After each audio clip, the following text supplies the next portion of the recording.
Hi everyone, it's Dr. Hafez from Scholars Dental. In this video, we have 5 tips to help you in the upcoming AFK exam. So let's get started.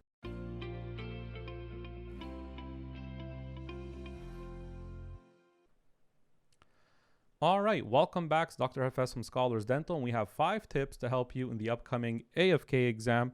Tip number 1. Now, I'm going to try to make these tips non-studying tips. They're other general tips that could help you perform better on the day of the exam.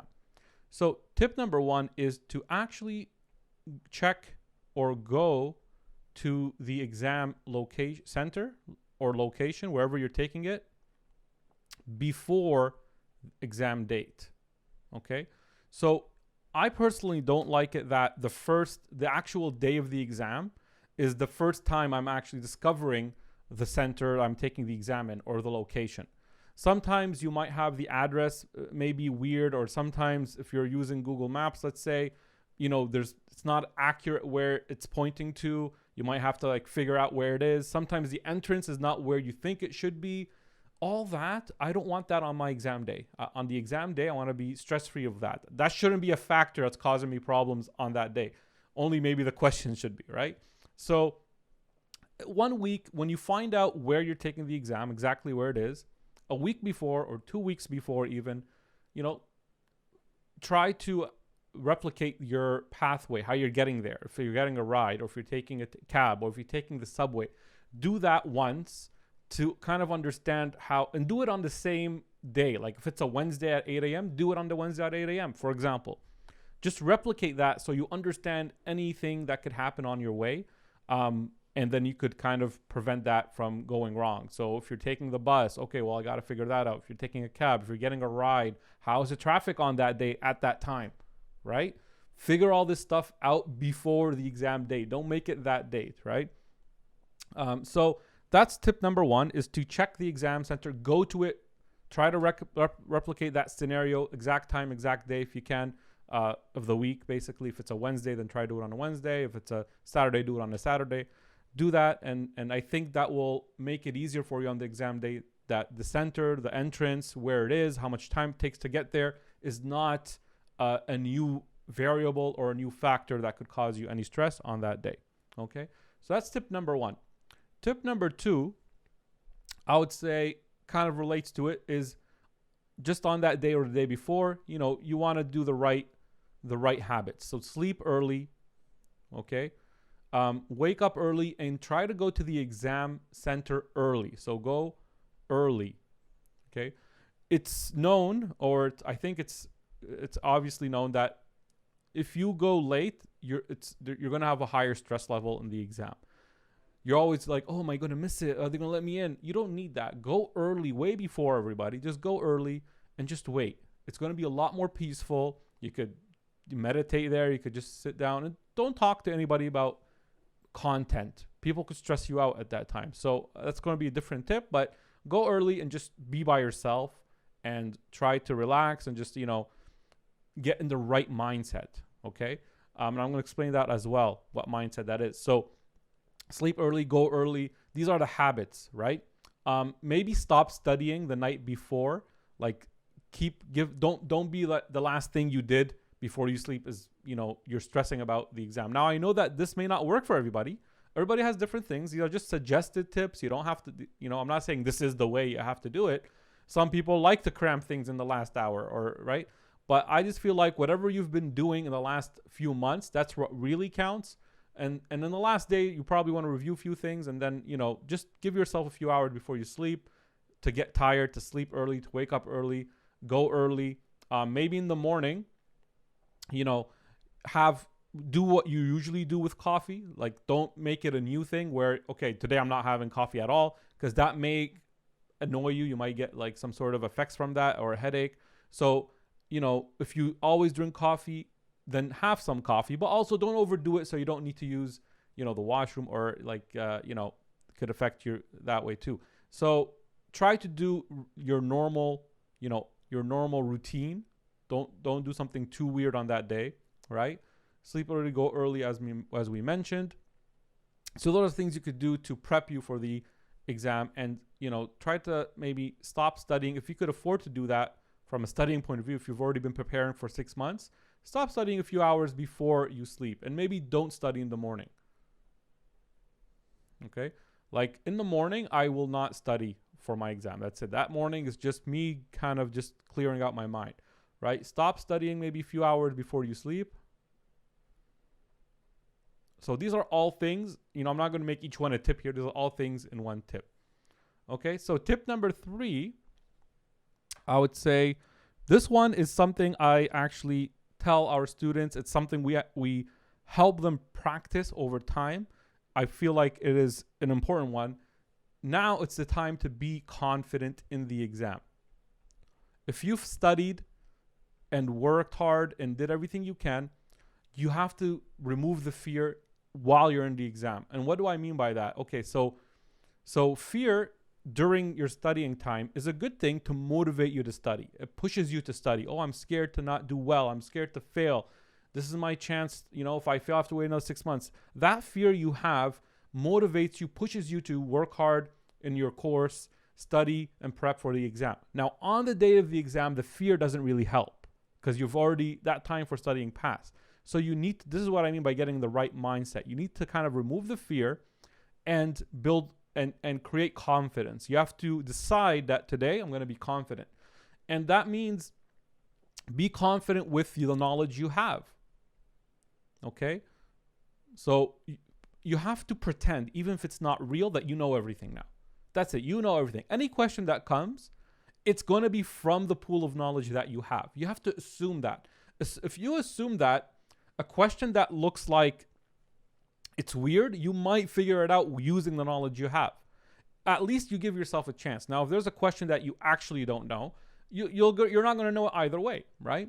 But if you go in with this fear and feeling you don't have enough knowledge, even a question that you can answer, and if it's a little bit weird where it looks new or looks like it's kind of worded in a weird way, you're going to, if the first thought that comes to your mind is, I never studied that, then you're not going to give your best at that question. So you want to assume you did study that. It's just worded weird, and you have to look into your pool of knowledge to figure it out. One tip I give my students is that in the course is pretend that you're a scientist, okay? You're a dental, scientist, and you are, right? If you've done all the work you needed to do, you are.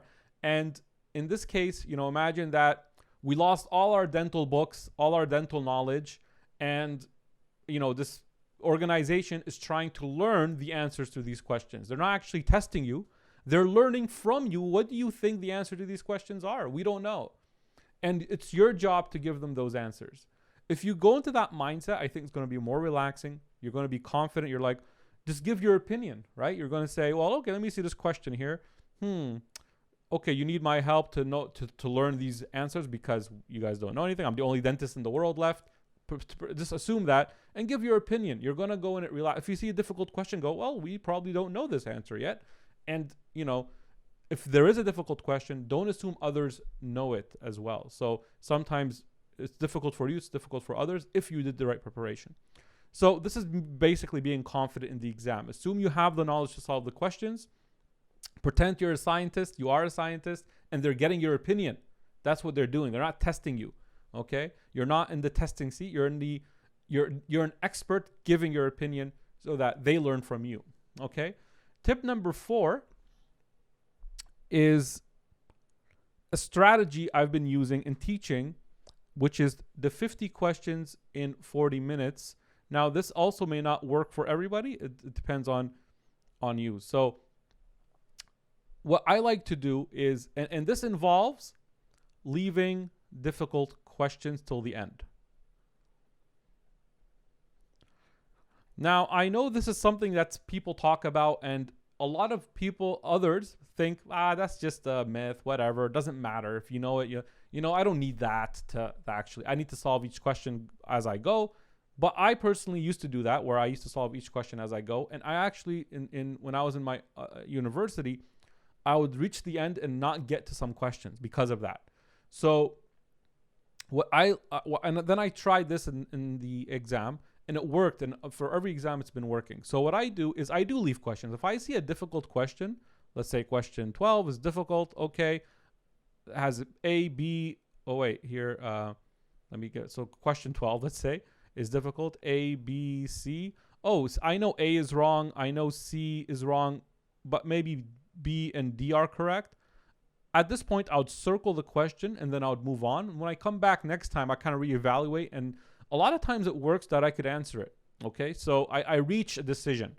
Okay. You narrow them down. So let's say you leave, 30 questions. You come back, you might go, oh, I know now the answer to this. I feel confident about this option. What was I thinking?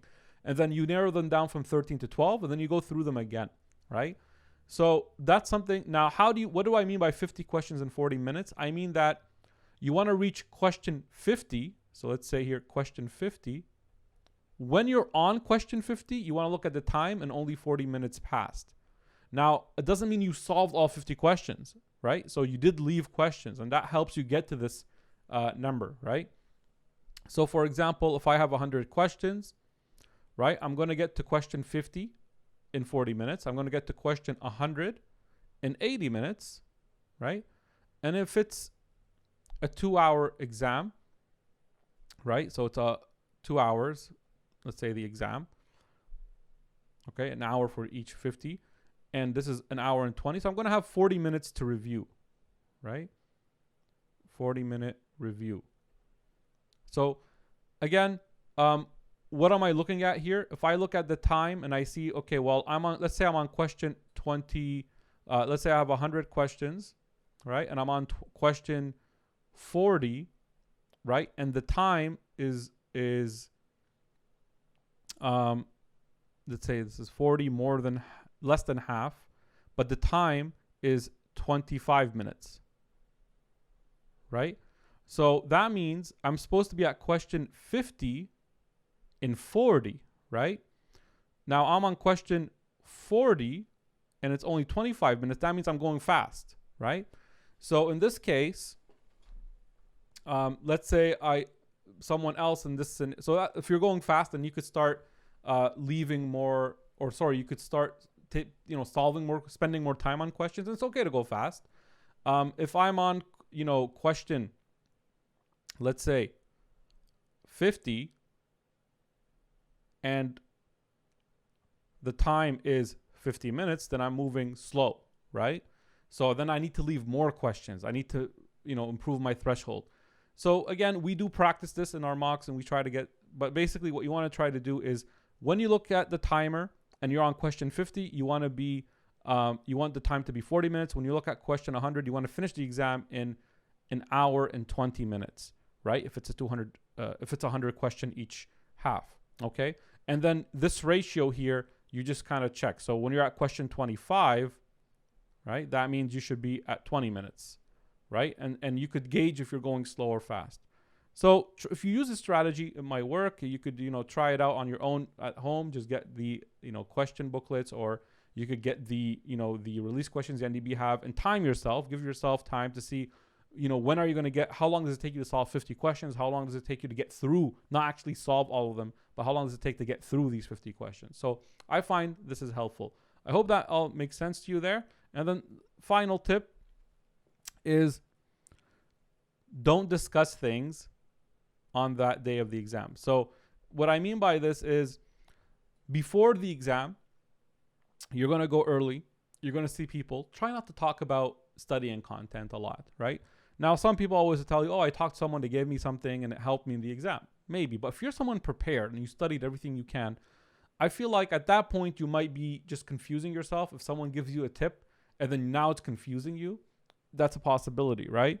So I prefer trying not to discuss things or any material before the exam. And then in your break time, also don't talk to anyone in the break.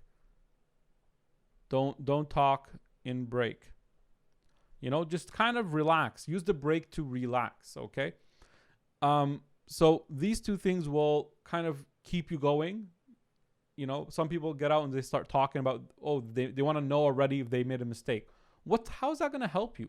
If you come out and you know you made a mistake, aren't you going to go into the next half being a little bit depressed? Like, there's no point. Remember, you want to be confident and just ignore your mistakes for now, right? Just don't discuss before and don't discuss in the break.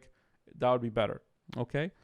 So that is my 5 tips for the exam. I mean, I could add 2 more, but they're not that, different, I think. So if we want to add tip number, let's put like a bonus tip here and just say, well, you want to review obviously in the last 2 weeks, but your review should be focused on things that are difficult for you instead of things that are important but easy. So I teach that, you want to work in the months that before the exam in figuring out what you're forgetting, what is difficult for you to memorize.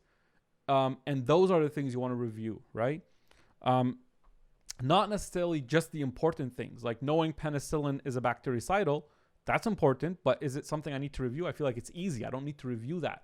I need to review something I forget all the time, right? So that takes time to figure out. So that's why these are not really tips right now that you should be looking at, because it's something that you can't do unless you've already started it.